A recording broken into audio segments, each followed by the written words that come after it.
안녕하십니까 여러분. 강명도TV 자유조선을 시작하겠습니다. 우크라이나 전쟁, 이건 뭐 이제 불가피하다고 했습니다. 여러분 잘 생각해, 이 열광들, 특히 이 미국도 그렇고 러시아도 그렇고 뭐 중국도 마찬가지지만 이 열광들이 꼭 10년 내지 20년에는 큰 전쟁 한 번씩 있어야만이 되는 것 같습니다. 크림반도를 침공했던 러시아도 그렇고, 자, 러시아가 크림반도를 침공할 때 러시아가 경제가 침체되고 이 탈출구가 없었을 때 크림반도를 침공할 병합을 해버렸습니다. 그러면 그 인기는 누구한테 올라갔죠? 바로 푸틴 대통령한테 올라갔습니다. 그리고 거기에 엄청난 역량을 투입하면서 이 군수공장들, 거기는 그 크림 자치공화국이 친러였기 때문에 쉽게 점령할 수가 있었죠. 자, 이번에는 그래서 크림반도를 먹었기 때문에 이번엔 돈바스 지역의 두 개의 자치공화국이 또다시 우크라이나 반정부군을 만들어가지고 우크라이나에 대항하고 싸우고 있는데 크림반도와 똑같은 상황이 벌어지고 있습니다.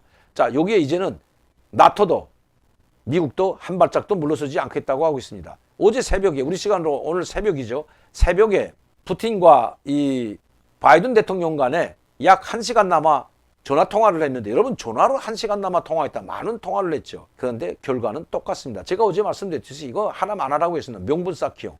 새벽까지도 전 세계에서 볼 땐 새벽이고, 물론 미국이나 러시아 시간으로는 새벽이 아니겠지만 러시아는 새벽일 겁니다. 미국 시간은 아마 우리 시간으로 12시간 정도 차이가 나기 때문에 새벽은 아니었겠지만, 어쨌든 우리가 볼 때는 우리가 자는 새벽에 이렇게 바이든 대통령이 푸틴 대통령과 전화회담을 했다면 그것은 마지막까지 전 세계 사람들에게 무엇을 보여주려고 할까요? 마지막까지 잠도 안 자면서 있게 나는 마지막까지 전쟁이 아닌 외교나 대화로 문제를 풀려고 했다. 그래서 나는 최선을 다했다. 이것이 아마 푸틴이나 바이든 대통령이나 똑같은 명분 쌓기용일 것이라는 것을 제가 어제 말씀드렸습니다. 이거 하나마나 회의 또 파괴될 거다. 벌써 세 번째 정상회담, 직접 대면회담과 전화회담만 해도 3번이나 했는데 3번 다 아무것도 성과가 없습니다.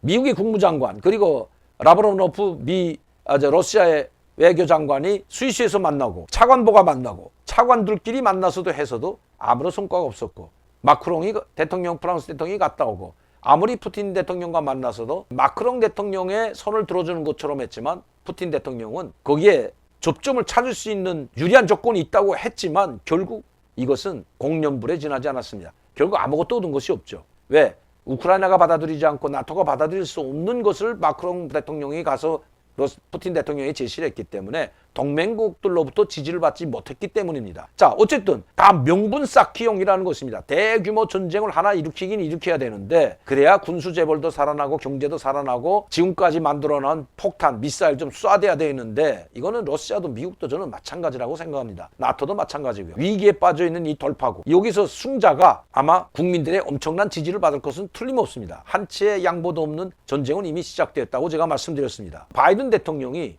미국 쪽이죠.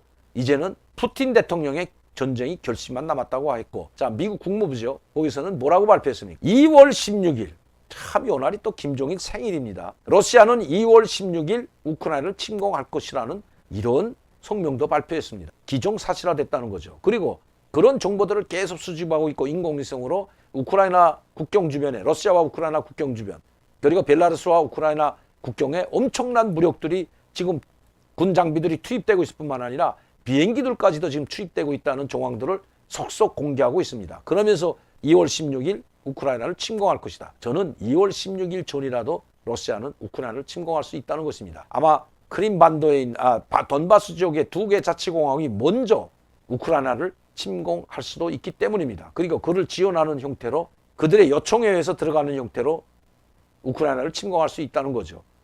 단지 키예브까지 점령하느냐, 아니면 돈바스 지역만 크림반도를 점령하듯이 그렇게 하느냐가 문제인 것입니다. 그러나 이번엔 크림반도를 점령하는 것처럼 그렇게 쉽게 끝나지 않을 것입니다. 왜? 이번엔 미국이 개입했고, 또 미국의 군 병력들까지 직접 폴란드에 3,000명이 도착했고, 또다시 3,000명 추가 파병한다고 바이든 대통령이 발표했습니다. 이렇게 된다면 나토 전략군과 미국의 6천여 명, 약 1개 사단에 이르는 부대가 이미 이 전쟁에 참여하게 된다면 이것은 세계 대전으로 확대될 수도 있기 때문입니다. 엄청난 전쟁이 일어나는데 자기 본토들에서, 미국이나 러시아가 본토 전쟁을 하는 것이 아니라, 즉 미국의 미사일이 미국 본토에서부터 러시아 본토로 떨어지는 거, 러시아 미사일이 미국의 본토에 떨어지는 것이 아니라 바로 우크라이나라는 이 나라 희생양이 하나 있기 때문에 여기에서 피 터지는 자기들은 손해를 보지 않으면서 물론 병사들은 손해보겠지만 본토는 손해보지 않으면서 남의 영토에서 이 약소 민족인 남의 영토에서 대규모 전쟁을 벌이려고 하는 것이 미국과 저는 러시아라고 생각합니다. 제가 이 말씀드리는 것은 바로 우리 한반도도 이 대국들 사이에 끼어 있기 때문입니다. 그래서 우리도 만에 하나 미국이나 우리 한반도에 전쟁이 난다면 미국은 우리를 지원하고 중국은 반드시 북한을 지원하게 될 것입니다. 러시아도 마찬가지죠. 이렇게 되면 보이지 않는 세계대전이 이 한반도에서 일어나게 된다면 자기들의 영토에 러시아나 중국의 본토, 미국의 본토에는 강대국들의 미사일이 단 한 발도 떨어지지 않으면서 바로 남북한 사이에 북한 쪽은 미국의 미사일이, 자 우리 쪽에는 북한과 중국, 러시아에서 지원한 미사일들이 우리 쪽에 떨어지게 된다면 남과 북이 멸망하게 된다는 것입니다. 지금 그 우크라이나가 지금 그렇게 가고 있다는 것입니다. 그래서 제가 여러분들께 항상 말씀드리는 것이 우크라이나 사태를 집중해서 분석하고 보는 것이 그것이 우리 한반도에 미치는 것과 거의 유사하기 때문입니다. 이렇게 되지 않기 위해서는 단 한 가지 방법밖에 없습니다. 한미동맹을 강화하는 것만으로는 이미 늦었습니다. 그리고 한미동맹만으로는 이미 북한의 약 100여 개가 되는 이 핵무기를 컨트롤할 수 있는, 즉 조종할 수 있는, 조절할 수 있는 능력도 이미 저는 상실했다고 봅니다. 한 가지 방법밖에 없습니다. 우리도 핵무장을 하고 만에 하나 북한이 우리를 공격했을 때 북한도 지구상에서 사라질 수 있고 우리 한반도, 우리 남한도 사라질 수 있지만 북한도 사라질 수 있다는 것을 그 강력한 것을 보여줘야 된다는 것입니다. 이렇게 된다면 북한의 핵무기와 한반도의 핵무기가 마주칠 일은 없기 때문이로 분석되기 때문입니다. 즉 우리가 핵무기를 가져야만이 북한이 우리를 함부로 핵무기로 공격하지 못하기 때문입니다.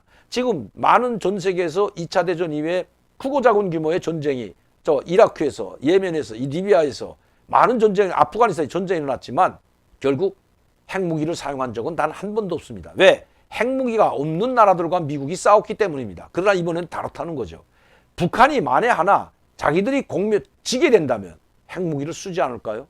그리고 만약시 북한이 핵무기를 쓰게 된다면 미국이 본토에서 수십만 명의 병력이 들어오기 전에 북한이 핵무기를 쓰게 된다면 미국이 과연 우리를 끝까지 지켜주고 북한이 핵무기를 썼다고 우리가 이 한반도가 파괴됐을 때 미국이 과연 북한의 핵무기를 사용할 수 있을까요?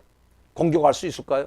여러분, 그렇기 때문에 우리의 주권은, 우리의 국가는 우리가 지켜야 됩니다. 한미동맹 중요하지만 우리도 핵무기를 이제는 가질 때가 됐다는 것입니다. 지금 많은 사람들이 이런 이야기를 합니다. 오늘 뉴스에도 외신들도 이런 이야기를 했습니다. 우크라이나가 핵무기를 포기하지 않았다면 어떻게 됐을까? 러시아가 함부로 우크라이나를 공격하지 못할 겁니다. 아무리 작은 나라지만 핵무기 수백 기를 가지고 있다면 러시아는 그렇게 큰 나라가 아니기 때문입니다. 왜? 아무리 영토가 넓고 하지만 우크라이나 핵무기 수백 개가 러시아 영토에 떨어진다면 러시아 영토 역시 쓸모없는 땅으로 전락하게 되기 때문입니다. 지금 북한과 우크라이나 사태를 보면서 북한과 이란을 주시하고 있는 이유도 바로 여기에 있기 때문입니다. 북한도 그것을 스스로 이야기하고 있습니다. 그 문제는 다음 시간에 한 번 더 말씀드리도록 하겠습니다. 이미 전쟁은 시작되었다. 그리고 대규모 전쟁은 이제 시간만 남았다. 아니, 몇 분만 남았다고 해도 과언이 아닙니다. 지구가 존재하느냐 멸망하느냐 초 단위로 계산하는 그 시기가 있죠.